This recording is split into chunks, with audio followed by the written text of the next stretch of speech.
Well, hey, welcome Oh, everybody. Tiffany. We are going to get started here in about a minute. So we're so happy that you're here with us on a Wednesday in August, wherever you are. So I'm here in Dallas. If you want to just put in the chat where you're dialing in from, we've got everybody on mute, but as the night progresses, we'll be here for about an hour together.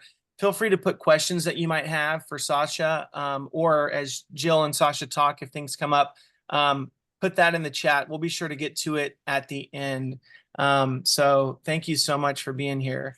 I've got my name there. My name's Blake. You probably got an email from me and with the Zoom link. And I'm here in Dallas with Writing Workshops Dallas or writingworkshops.com. And I would say for the last, 4 years, Alexandra, we have been doing the Big Texas Author Talk once a month. It started during the pandemic. And we've had so much fun over the last 4 years that we've just kept it going. So here we are on another Wednesday night, 4 years later. So, we've had grants from Humanities Texas that make this series possible, which is awesome. Alexandra is a grant writing machine. Whether I So, want to be or not, everyone. Yeah. yeah, she's a grant writing machine, as you have to be to support the arts. So thank you for being here tonight to help support this series. And we always have lots of help with Lone Star Literary. They're great, even if you don't live in Texas. They're great about spreading the word about events in the Lone Star State. Authors who are either in Texas, from Texas, or have some association. So they always help us spread the word about this series as well. So from Writing Workshops Dallas here in north of San Antonio. It's been such a pleasure getting to know Alexandra. We actually came together because a mutual friend of ours, David Levinson, he put us together and said, let's do a virtual author talk. It's the pandemic. Let's get together. So he's not here. He's actually in Austria on a Fulbright scholarship. So we always pour out a little bit of hot tea for David whenever we're on these, or beer or near beer or whatever. But yes, I'm going to hand it over to Alexandra, who's going to say a little bit about Gemini Inc., who we love partnering with, and then we will get started with the evening. Thanks for being here. No, thanks everyone for joining us. Thanks, Blake. Blake's a great collaborator. I can't believe it's been 4 years since we launched in April 2020, the Big Texas Author Talk. I'm the executive director of Gemini Inc. And in case you don't know who we are, we're San Antonio's Writing Arts Center. We've been in existence for 31 years. And our mission is to teach the craft of writing to people of all skill levels so they can bring their stories to life. So we have year-round creative writing workshops, a lot of youth workshops. We actually teach incarcerated teens creative writing. We kind of bring creative writing into crevices, spaces, and corners of the city where it might not otherwise be. And one of those spaces is the virtual one. So we love bringing readers and writers together around wonderful authors like Sasha West tonight. And we have the pleasure of having our guest moderator, Jill Meyers, moderating an author talk with her. Please, share comments in the chat, quote lines, whatever inspires you about what you hear tonight. There is an audience Q&A for the last 10 minutes or so. We want to hear from you. Please post your questions. We love having the authors directly converse with our attendees. One of our funders tonight also is actually the National Endowment for the Arts. Yay, NEA. So I'm going to introduce Jill, our featured moderator, and then happily let her take the virtual mic from there, and we'll really start learning about this wonderful new book of poems, which has a very memorable name, How to Abandon Ship. Talking about a title with sort of a question in it, even though it's not a question. Definitely I'm looking forward to hearing Sasha read from that and just hearing about the world of that book. So a little bit about our moderator, Jill. Jill Meyers is the editorial director of A Strange Object, the Austin-based imprint of independent publisher Deep Vellum. Her acclaimed writers have received numerous awards and honors, including the Whiting Award, the Believer Book Award, and the Discovery Award from the Writers League of Texas. Titles from A Strange Object have appeared on NPR's Best Books of the Year, Best Books of the Year list, and have been selected as best debuts from poets and writers. Formerly, Jill served as editor for the celebrated literary magazine American Short Fiction and worked on staff at Texas Monthly. She's the co-founder of Lit Crawl Austin, which I've not yet experienced and think I need to, okay? A freewheeling literary showcase, and she serves on the advisory board for the Texas Book Festival. So Jill, thanks so much for being with us tonight and having this conversation with Sasha. It's such a pleasure to be here. Thank you for hosting, and yeah, just so delighted to be taking part in this conversation and getting to leap into this wonderful book, How to Abandon Ship. I want to say a few words about Sasha West, and also just sort of a little bit of a personal introduction, as well as share her bio, because it is very impressive. And what I want to say about Sasha is I feel very lucky. I've known her for more than 20 years, and I feel very lucky to have known her for that long.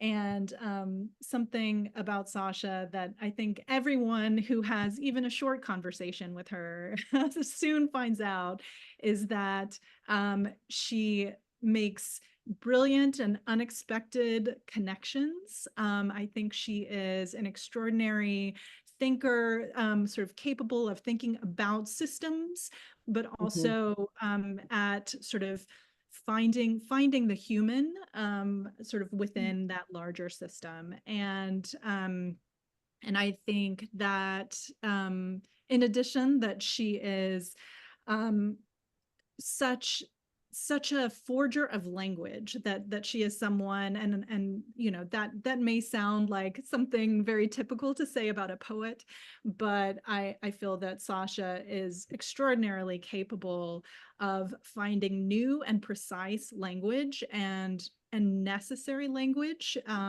in particular to describe this moment that we're in, and this moment of climate crisis, and sort of the potential for sort of what occurs after this moment. And it's really extraordinary, and I feel very deeply held within her work. And I just wanted to share sort of those personal comments, and to say one more thing about this book that I find really remarkable is that Sasha is able to reach back into the language of Dante, and even reach further back into Greek mythology for the figure of Cassandra, that she's able to sort of range backward in time while remaining very firmly rooted in the present, and even giving us a glimpse of the future.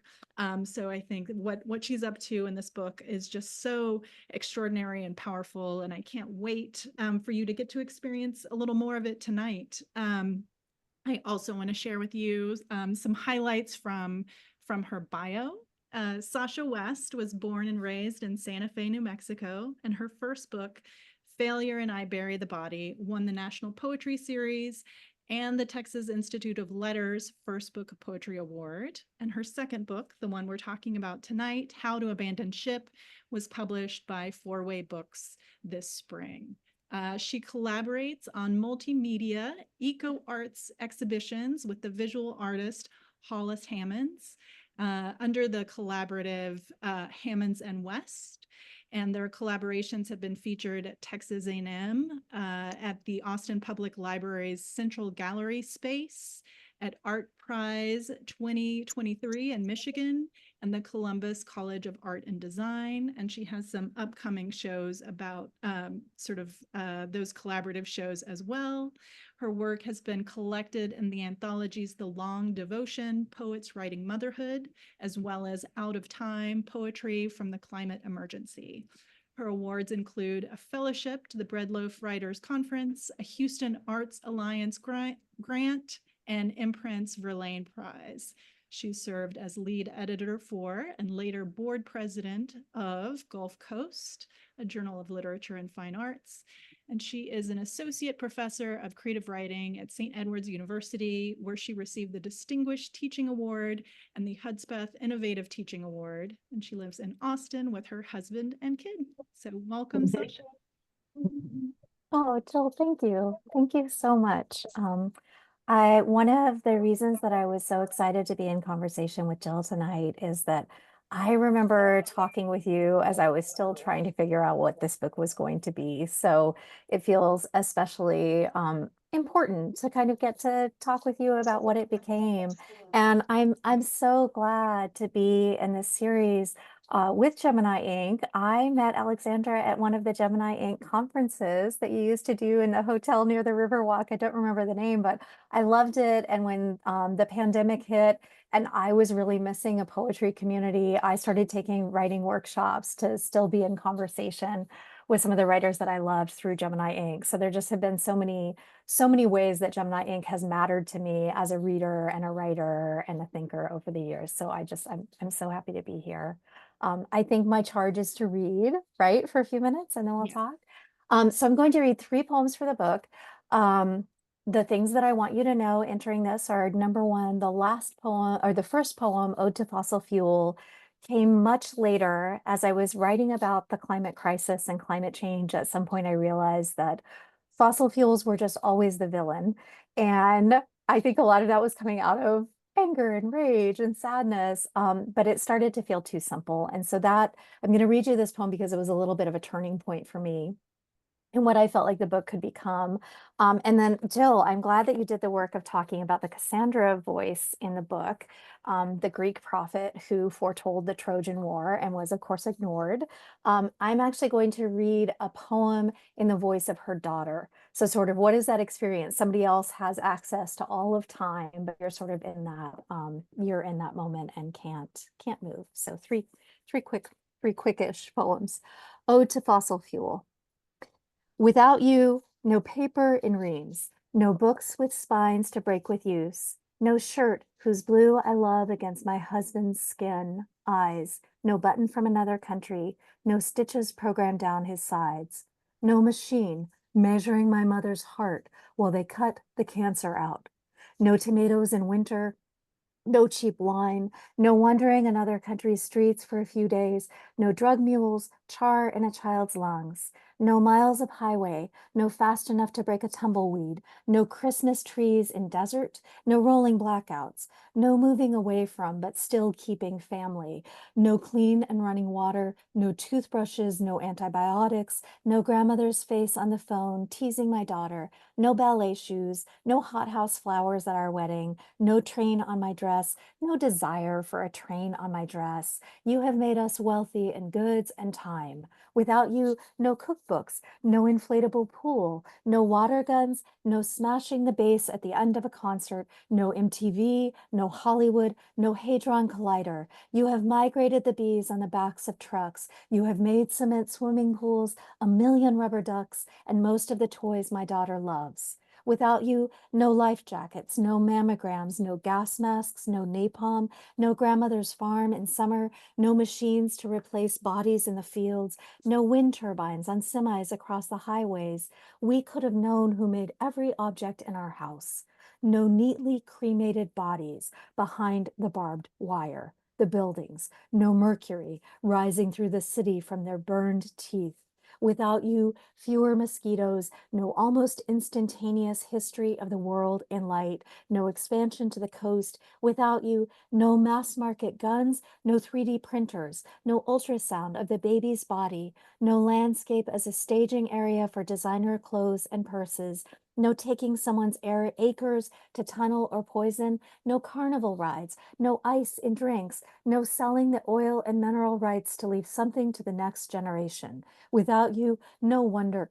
No photos of the war, the wedding, no piñata favors, no artificial heart, no snooze button. Without you, no body doused in flames for protest, no flying back to say goodbye to my grandparents, no flying for the funerals, no casinos, no poems scattered in dead hard drives, no soldiers on the ships and submarines sent to the sea to war, no flag in the ice, no recording under the ocean of song, no birth control pill in its oyster pink box, no women on the factory floor, no flammable nightgowns, flammable water, oil slick, yellow bright wellies, train explosion, paintings that smell like horses, fish from the ocean's middle, no quick shower before work, no Madame Curie's laboratory, no man on the moon, astronauts exploding in air, no World Trade Center, no World Trade Center falling, no fires in the oil fields, no oil spill in the water, no time down to the second, no glut of information, no newspaper on my phone,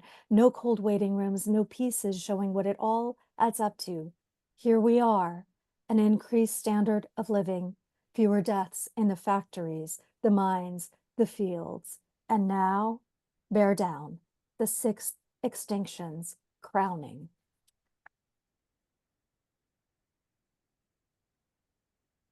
Okay, Cassandra's daughter. Mother, I watched you watch the news, watched water flood your childhood home, saw you overlay Houston on Mumbai, New Orleans on Jakarta. Could rhyme really take in the scale, the thick time of weather? I was impatient. You seemed too easily broken by sight. The world was simultaneous. There were as many types of pain as clouds. We lived in abstraction, distraction. Now, I imagine those scientists inking a map of the world that had never yet existed with careful fingers as a joke, then a warning, then watching our country drawn into it, storm by storm. And last poem, From Sea to Shining Sea. Dear friend, the shining sea was ice, in heat. I mourn forests not yet made cattle ranch or paper, grass that greened itself with rain, insects dying in seasons. I was here before the city windows blew out, the walls fell to waves. Here, when the grief tipped into fear, into anger, women in boats, their homes fitted into plastic bags, their legs in salt long enough to rot. Before the calculations, let us have grief. Tears that tingle behind the bridge of a nose and quicken like milk in a breast can feed no one. Let us stay together in the place that aches. The taxidermy exhibit, mammals, my daughter will not know what she misses. All the news she will see, what her mind will have to become to bear it. Even if her body will be safe, her heart will not. Let us be salt to each other.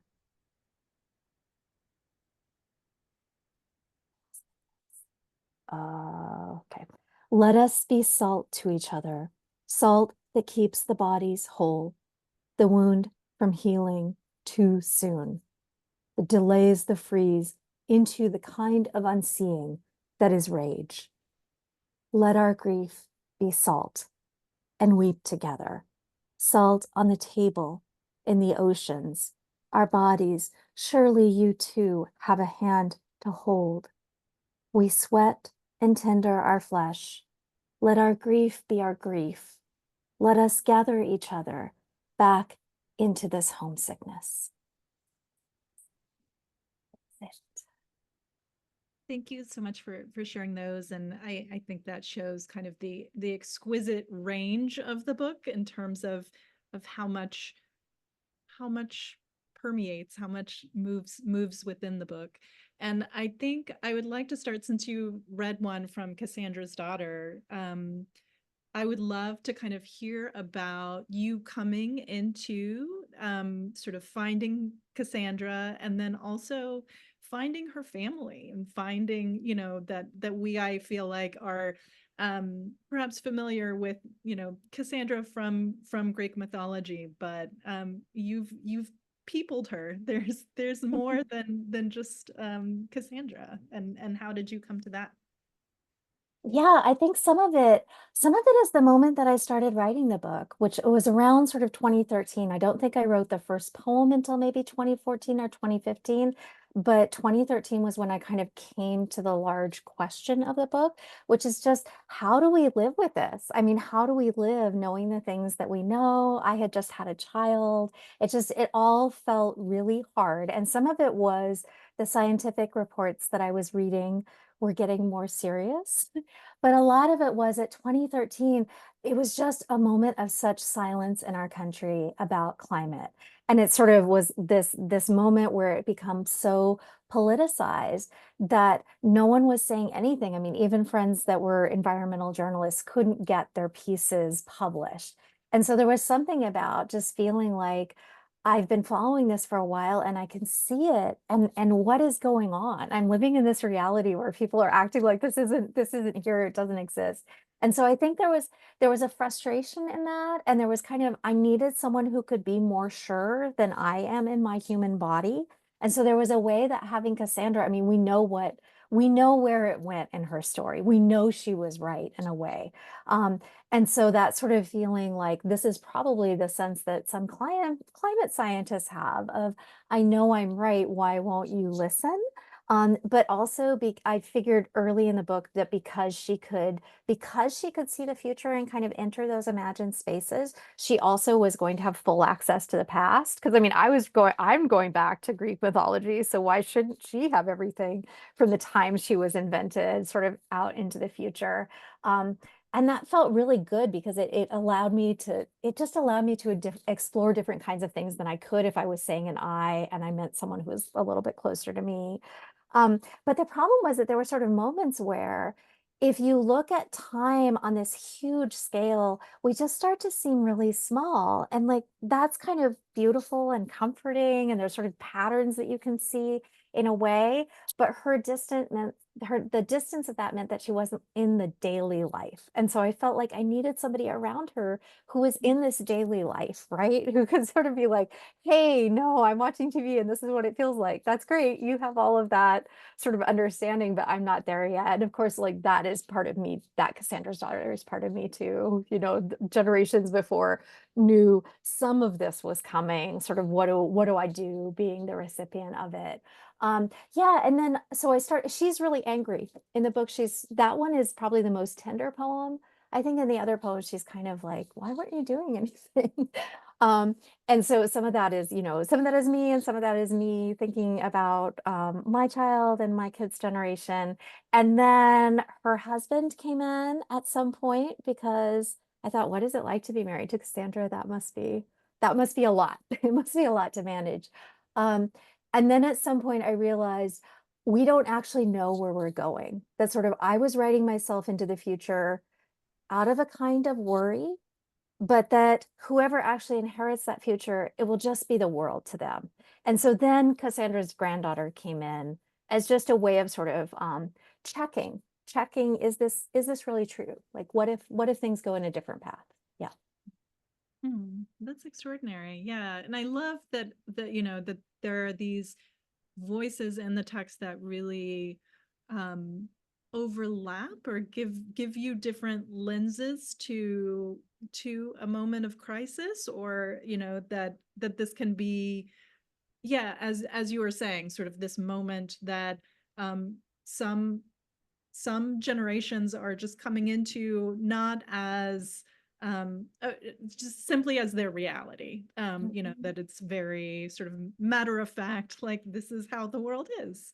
Yeah, and I feel like that's allows, I don't know, it just gives such a large scope in the book to be able to move through all those eras and sort of attitudes as well. Thank you.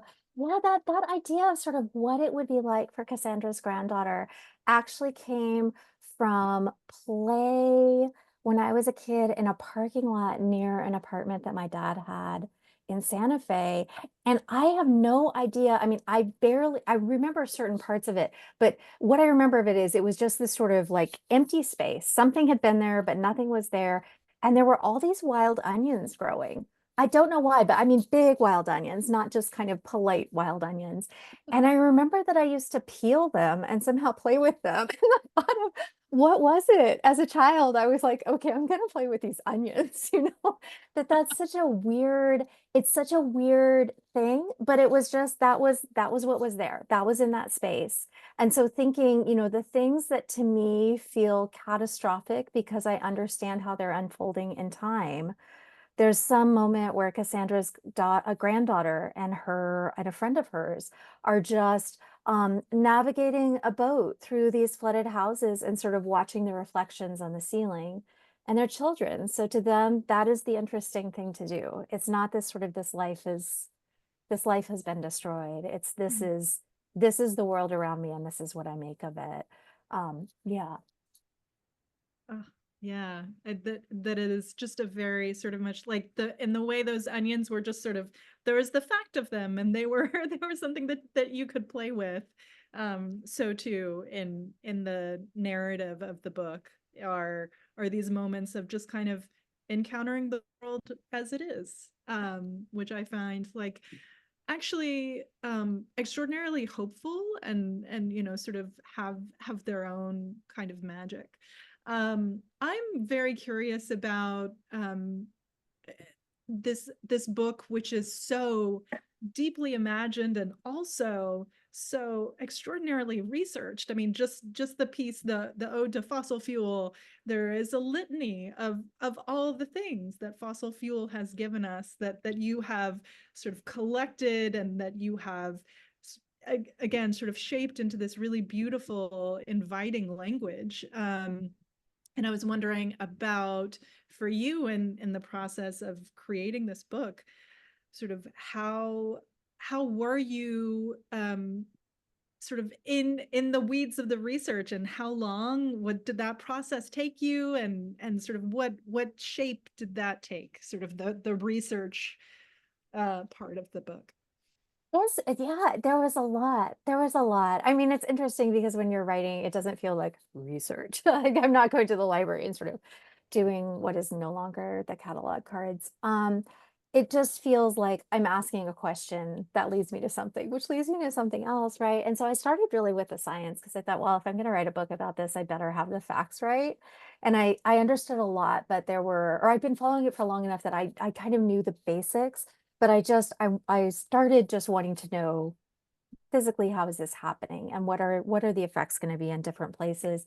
But it didn't feel like I couldn't get to knowledge through that. I mean, I got to facts and information, but I couldn't kind of get to where I wanted to be. And so I started looking for what's under this, like why we've known about this. I mean, we've known about this since 1880. If this is a tiny side note, but it's one of the discoveries in the research that was so fun, but also maddening. That the first person to discover the chemistry really behind climate change and the greenhouse gases, really the effects of them, was a woman who didn't even get to deliver her scientific paper because she wasn't allowed in the academy in 1880, 1886. So her husband read it for her. And then a few years later, the person that usually is credited with it, he read his paper. And yeah, so we've known about this for so long. It's been coming for so long. So it started to feel like it's not the story, the real thing here is not just in the science. It's in how we've made this world that has led us here. And so some of that I started thinking, okay, a lot of this is industrial revolution and economics. So I started reading some economists, and then you start to feel like there's all of these social systems behind what we think economy should do or how they should be. And there was a moment where I discovered an economist was talking about this idea, the zone of sacrifice, which is this is what isn't counted in the costs that a company uses in deciding if something's profitable. So they may look at the labor and look at sort of what resources they're using. But if they can pollute a stream and they don't have to clean it, that stream is part of what they're using, but it isn't in the bottom line. It isn't in the calculations anywhere. And there was something about that term, the zone of sacrifice, that it sort of felt like, oh, there's been whole groups of people inside that zone of sacrifice, and there's been whole ways of life. And, you know, nature is inside of zone of sacrifice, like trees are in the zone of sacrifice. And so that felt like that really let me in. And then I started reading people like Naomi Klein and Robin Wall Kimmerer and Amitav Ghosh, and just all these people that are so acutely attuned to the fact that that all of these things are related, that sort of like the way colonialism happens, the way that things are taken, becomes the way that products are marketed to us, and why it's so easy for me to buy really cheap piñata favors for my kids' party. There's a zone of sacrifice that I don't see that makes that available for me. Yeah, so it kept kind of widening and widening, which at one stage in the process just felt like it was a huge mess. And then at some point felt really good because I started to see the patterns. Like poetry is really good at patterns, really good at rhyme, really good at putting things together. So I just started kind of twisting things, and they started to make meaning for me. And that was that, between that and the discovery of the voice, that was when I really understood what this wanted to be. So yeah, so the research led me into a place where I knew what I actually cared about and what I actually wanted to write and what I actually had to get through to get there. Mhm. That's extraordinary. And I think, well, I guess this question sort of builds on that, which is, as you were sort of realizing what the work was, or kind of what the book was asking to be, what or who did you feel asked to be, like, to in service to the work, or in service sort of to life beyond the work? What was that like for you? There's a quote that I've loved very much that my stepdad shared with me when I was little. That's Akira Kurosawa, Japanese film director working in post-World War II ruins, who says to be an artist means never to avert one's eyes. And I really felt that. Like I felt like the value in this is not looking away, because it's so easy to. And also, I don't think I'm going to understand this until I go through the darkness and kind of out the other side. Um, and so, I mean, I think it's interesting because there are certain parts of it that were really emotionally hard. I mean, sometimes we're just writing about things that are the hardest thing that we have to say. We're looking at that sort of deep, deep darkness. Um, but there's something really hopeful in sticking with it. Like there's something really hopeful. There's something hopeful in believing in art's ability to hold it. Like my belief that I can learn from other people and kind of gather this information and questions and arrive at somewhere through this work that I can't get to on my own as a human. I mean, that's amazing. That's just amazing, right? And so there was just sort of the difficulty was held by the joy of it. And I think in a larger sense, I mean, some of it is, well, what do we do now? Now I know this, what do I do with my literal physical life around me? Yeah. And I think I feel so much more attuned to small actions, and not in I was using I had this giant school meeting today, and I was using a plastic fork and a plastic knife because I had not brought disposable plasticware. And I was just but I really felt it. Like I felt this thing in my hand. I was like, I made this choice because this is the world that has been set up for me in this moment. But there's a way I can also kind of feel the accumulated pile of like all the other forks. It feels more connected. And so it doesn't feel like, and on the other side of that, I think sometimes we're asked like, figure out your personal life, change your light bulbs, and then everything will be okay. And we know that's a lie, right? I mean, changing our light bulbs, it's important, but it's not going to get us there.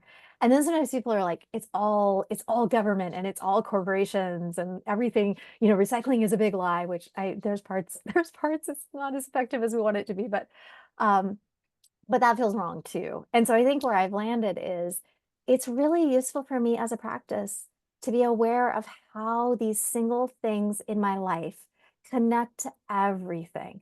That this fork has come across an ocean to me. It's been made by people I will never meet. It's in my life for a short time and then goes somewhere else, right? And that I kind of feel that, and that those moments of choice where I'm sort of saying, oh, let's do this other thing, or let's opt out of this, it's not a shaming. It's not a, why isn't everybody just completely zero waste and living off the grid? It's more just, I understand how this connects me to something. And so the choices that I'm making are about a bigger world than just this moment. And if I'm sort of doing it with other people, it's not a shaming. It's just like a, hey, do you want to come along with me? Like, our world has been made for us, but we can also remake it. We can make other choices. And what does that feel like in our bodies? Mm. So many things you said I want I want to talk to you more about, but I think, I mean, one thing that is obvious to anyone who picks up your book is that it is such a work of profound witness, of really looking very clearly at the world as it is, and again, sort of as you've read, like the gifts that fossil fuel has brought to us, as well as the ways in which the world is burning, and the ways in which maybe peoples are disappearing because of the climate crisis. So with that, there's sort of this profound act of witness, and as you've called it, the grief work of really coming into this understanding of the world as it is now, and sort of how we are both the perpetrators and the victims of how the world is, and this moment of climate crisis. And yet also something that I want to, and maybe we can pause and talk about grief work in just a moment, but another thing that I wanted to say that I find so deeply moving about your work is that it is an invitation to, as you were sort of saying, to take up that small action, and to think about this with others, and to really think about ourselves as part of a collective, and that we can, like, it is an invitation to action. And the your sort of thinking about the ship of Theseus, I think, is really important in that regard. But to pause for just a moment, I'd love to sort of hear your thoughts about grief work, and kind of thinking about how to abandon ship as that specific thing, and also yeah, sort of how that takes sort of different forms in your book. Yeah, I mean, I feel like part of why we're stuck in the moment that we're stuck in is that we don't have a way to say to each other, isn't this hard? We're here in this moment, and it's not just happening to us. Like you said, the victim perpetrator. I mean, I may be a smaller part than a corporation, but I'm here, and I'm a part, and I want out. Like, I want off the ship, right? Um, and I mean, we're starting to now. I mean, people literally have things called grief cafes where strangers gather and talk about this. That's over the last couple of years. That did not exist at the beginning of the book, but we need places to be together. And so that grief work, some of it is that work of witness, that sort of, let's really look at where we are without kind of covering it over. But some of it is, I mean, especially in that I know Grief Cafe is so fascinating. But some of it is that last poem, that sort of idea of, yeah, let's come together in this homesickness. Let's make a map of what we've lost, so that we can make a map of what is possible. And I think the more that I did research, the more I sort of wrote my way into and through this, the more I came to it's sort of all of this doom and all of this fear and all of this sorrow. But then you look at the things that we need to do to literally, scientifically, physically fix the problem. And a lot of them give us this really beautiful world. Like the idea of having, my neighborhood is having a shade initiative, so we're going to plant more trees. That's going to feel great on my dog's paws during summer, right? I'm not going to sweat as much when I go outside. It's that's not a bad thing. I'm not like, oh my gosh, there's going to be more trees in the neighborhood. It's going to be so crowded. And I mean, that's a very small example, but things like the quiet of the pandemic when we could hear birdsong and they started singing in more complicated ways, that these things that we physically need to do to change give us a different imagined space in the world. That there's just like there's so much possibility, but it's like we can't get there because we haven't really been willing to listen to the warning. We haven't been really willing to feel the grief. And so I feel like we're kind of stuck. Or at least that's sort of I feel like there's a line in the book where the main character who kind of allies herself with Cassandra is saying, I felt like I had to keep my mind away from other people the way that sick people don't shake hands. And that was so much the sense of, yeah, but I'm not the only one that's ill. We should have grief cafes and all of the other things. And there should be animals gathered around us so that, we can feel like what is it like to be with other furry beings. And it should be in a forest. And some other things, yeah. I love that. I feel something I noted getting to reread your book was how much sort of the idea of permeability, of kind of like being affected, shows up in your book. And I mean, in some ways, like that can be like a virus, that we are, our bodies are permeable. But also, a mother birthing a child, our bodies become permeable and allow us to continue. And that is really, I mean, both maybe sort of this not weakness, what is the word that I'm looking for, but this potential danger to ourselves, that we are permeable in this way, but also this extraordinary beauty of sort of humans, of mammals, of sort of the way the earth creates and moves is this, we affect each other, and that we can sort of experience each other in this more connected way. Yeah.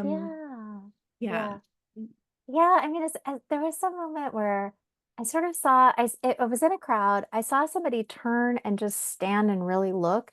And then some people around them also turned to just look at something. And then a lot of us were doing it. And it was such a strange moment. And there wasn't even anything really to look at. But it was sort of, I felt that sense of we work together. We think of ourselves as these individuals, but there is a kind of hive mind. And I don't know, that sort of that vulnerability, it is really scary, but also trying to make ourselves just individual and just safe, it's a lie.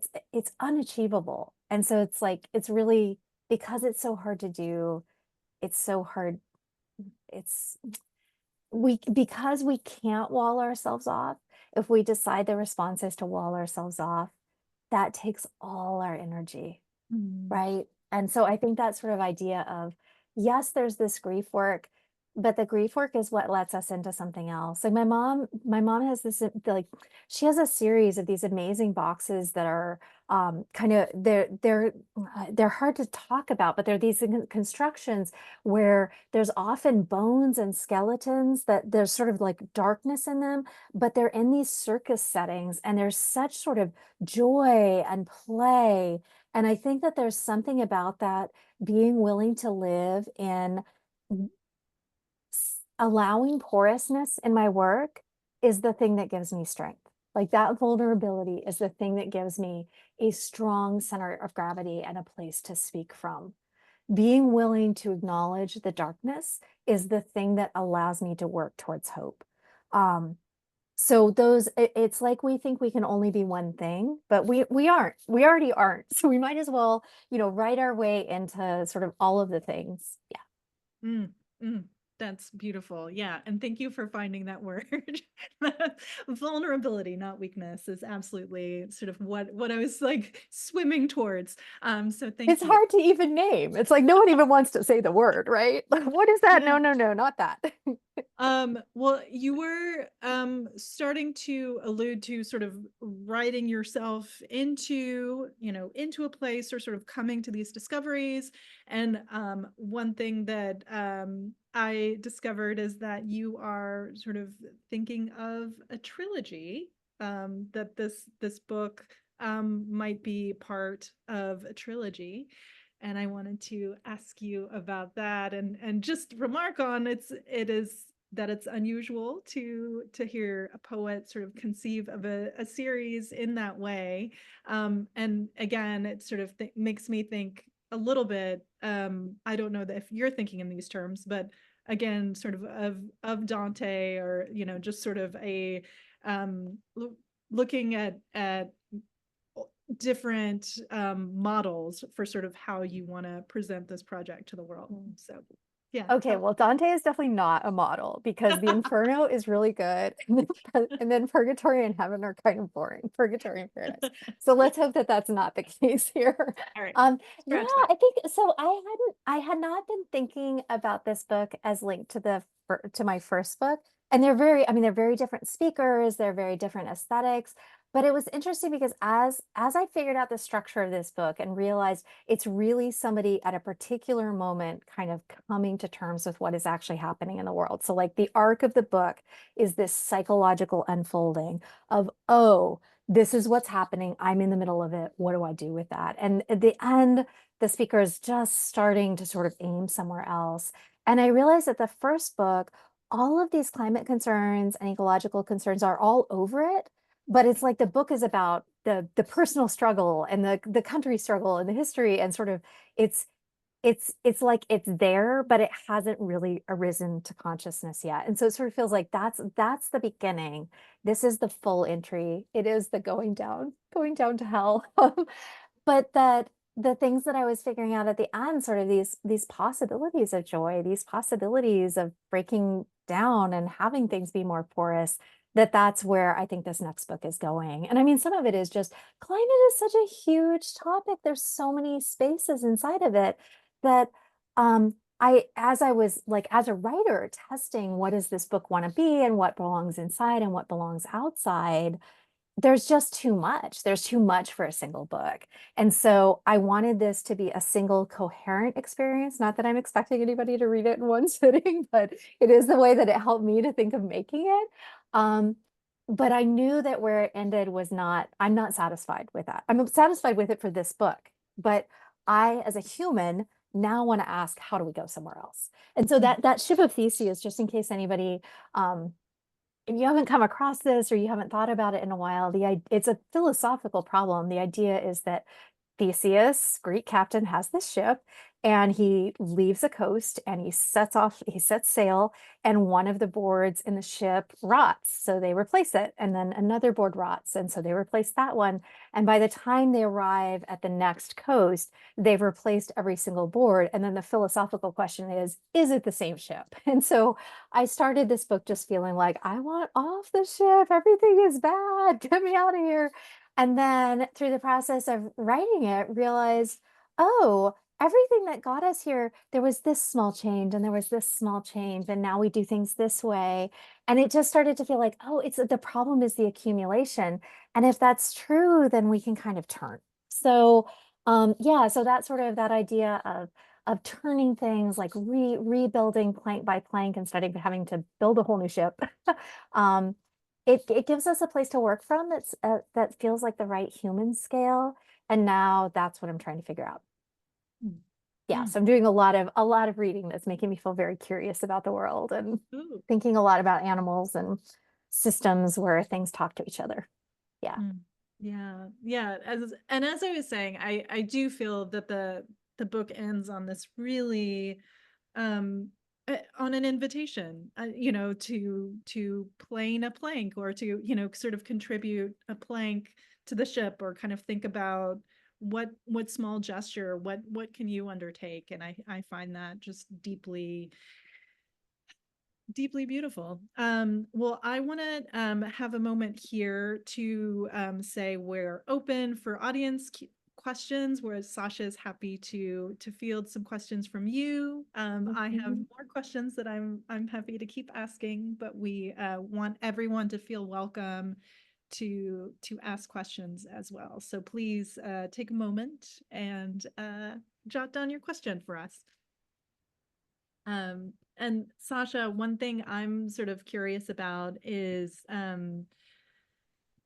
I see, you know, you're in a beautiful office and with extraordinary bookshelves and just so many books nestled in there. I'm curious about sort of the just where you work and sort of what your desk looks like when you're sort of in the midst of a project. Sort of how do you, I know that you love visual art, and just kind of like what are the stimuli, I guess, around you as you're working? Yeah, so I lived in studio apartments for a really long time because grad school.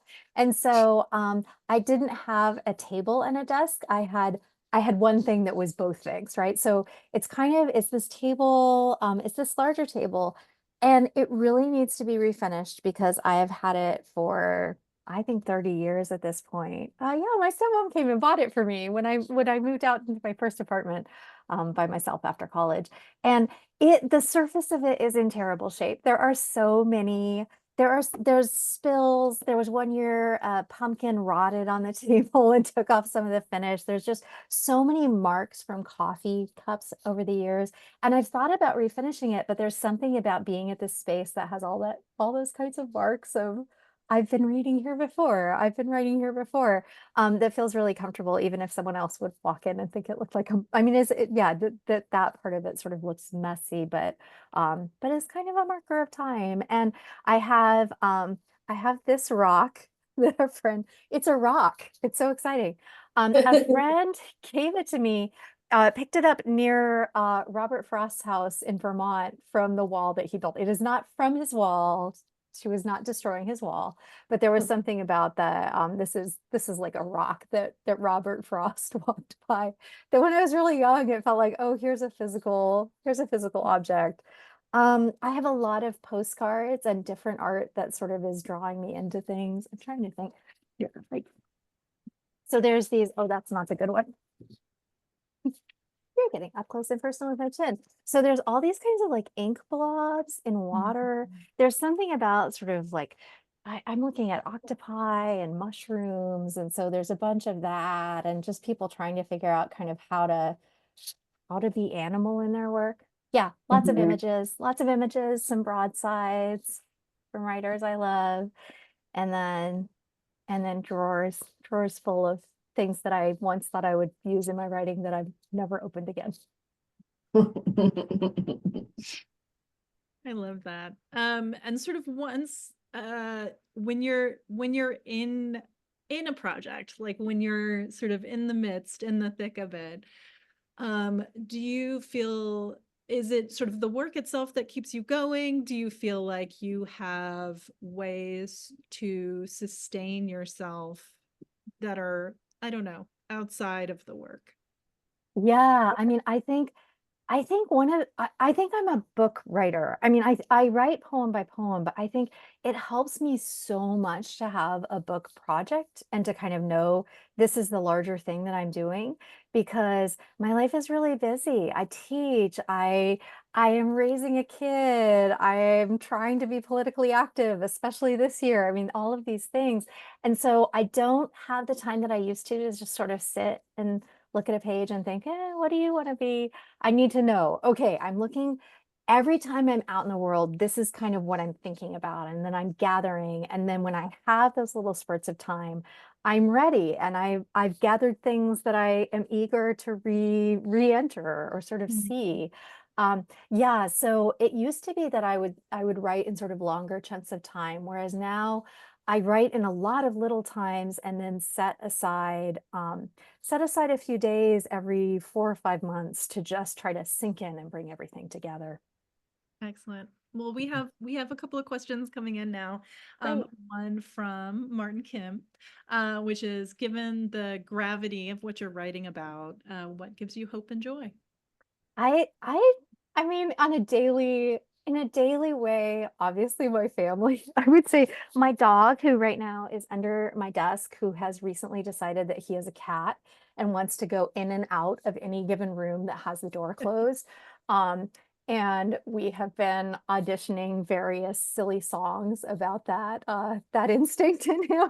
So that sort of, there's just a lot of play. I think there's a lot of play in our house. There's a lot of sort of laughing, and some of it is sort of gallows humor, and some of it is just like sheer joy in a world where we can just make stuff up. Yeah. Yeah. So I think those I mean, I really feel like real joy and real hope has to come from a sense of a body, and has to come from, I'm really inside of this moment. I'm not wanting to be somewhere else. I'm sort of here. Yeah. Let's see, we've got another one. It looks like, I'm wondering if this is from Mary Rose. I'm wondering if you're exploring the forest biomes, mycelial and social life of trees, mother trees, Richard Powers' Overstory.